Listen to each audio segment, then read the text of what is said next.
주식학개론의 그 두 번째 시간, 회사가 미천을 마련하는 방법입니다. 회사는 이익을 내야 합니다. 회사가 이익을 내기 위해선 영업을 해야 하고, 영업을 하기 위해선 초기 투자금이 필요합니다.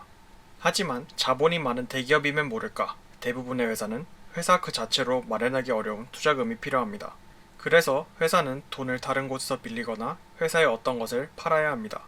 회사가 미천을 마련하는 방법은 크게 세 가지로 나눌 수 있습니다. 첫 번째는 차입, 즉 은행 같은 금융기관에서 대출을 받는 것입니다.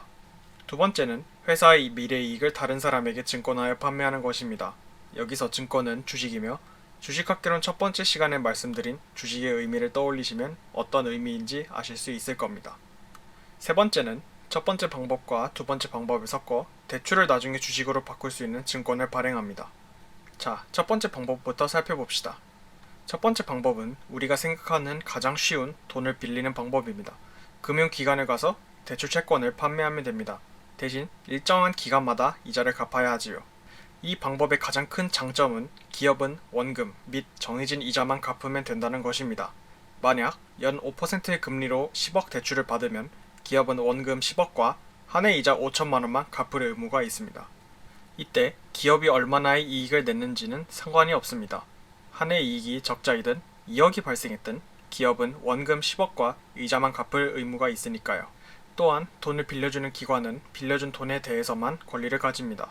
회사에 돈을 빌려주었다 해서 회사의 경영에 관여할 수 없는 것이지요.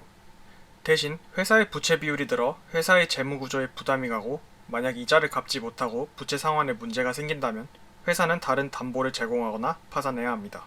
두 번째 방법은 회사의 미래이익 또는 경영권을 판매하는 것입니다.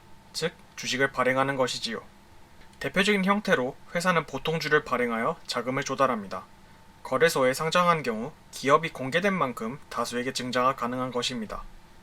만약 실제로 주식을 팔아 자본금이 늘어나면 우리는 이를 유상증자라고 합니다. 기존 주주들에게 새로 팔 수도 있고 새로운 주주를 모집할 수도 있습니다.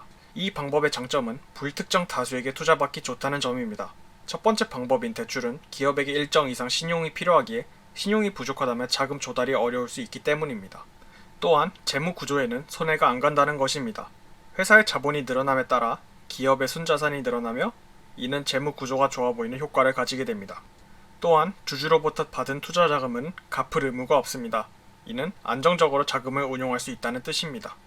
하지만 미래이익 및 경영권을 판매하기에 유상증자를 함에 따라 기존 주주의 경영권이 줄어드는 피해를 입습니다. 예를 들어 기존에 10만원의 주식 10개를 발행한 A회사가 있다고 가정합시다. 철수는 4개를 가지고 있어 40%만큼 경영권을 가지고 있습니다. 철수는 40만원만큼 회사에게 투자를 한 것입니다. 이때 회사는 새로운 기술을 연구하기 위해 새로 10만원의 주식 1개를 새로 발행하였다고 가정합시다. 현재 회사 투자금은 110만원이지만 철수는 40만원만큼 투자했기에 철수의 경영권은 40만원 나누기 110만원인 36.4%만큼의 경영권을 가지고 있습니다. 결국 회사는 새로 투자함에 따라 철수의 경영권은 40%에서 36.3%로 감소하였습니다. 이는 철수가 받을 수 있는 회사의 미래이익, 즉 배당도 감소했다는 뜻이 되겠지요. 따라서 보통 유상증자는 기존 주주들에게 악재로 받아들입니다. 유상증자를 하며 기존 주주들에게 보상을 하지만 그래도 주가 하락은 피할 수 없죠. 하지만 유망한 신생 회사들은 빠르게 성장하기 위해 유상증자를 하기도 합니다. 대표적으로 엄청난 속도로 성장 중인 카카오뱅크는 2020년 10월에 7천억 유상증자를 감행하여 대기업이 되기 위한 발판으로 삼았습니다. 따라서 회사가 유상증자를 한다고 하면 어떠한 목적으로 하는지를 살펴볼 필요가 있습니다. 재무 구조를 개선하려 하는지, 새로운 기술을 개발하기 위해서인지 등 여러 이유로 유상증자를 하기 때문입니다. 세 번째 방법은 채권을 주식으로 전환하거나 주식으로 받을 수 있는 전환사채나 교환사채, 신주 인수권부 사채를 발행하는 것입니다. 이는 첫 번째 방법과 두 번째 방법을 섞은 방법입니다. 재무 상태가 별로여서 첫 번째 방법으로 자금을 조달하기 힘든 경우 기업이 원하는 조건으로 자금을 빌릴 수 있는 방법입니다. 하지만 이 방법도 일정한 신용이 필요한 상태여야 합니다. 각종 사채에 대해서는 채권을 다룰 때 더 깊게 다루도록 하겠습니다. 기업의 입장에서는 어느 방법이든 자금에 대한 부담이 있습니다. 따라서 기업에 투자할 때 만약 기업이 새로 자금을 받는다 하면 어떤 이유로 받는지에 대하여 알아볼 필요가 있습니다. 오늘의 내용을 정리하자면 기업이 자금을 조달하는 방법은 총 3가지가 있습니다. 첫 번째, 금융기관으로부터 대출을 받는다. 두 번째, 새로 주식을 발행하여 자본금을 받는다. 세 번째, 전환사채 등 여러 사채를 활용한다 입니다.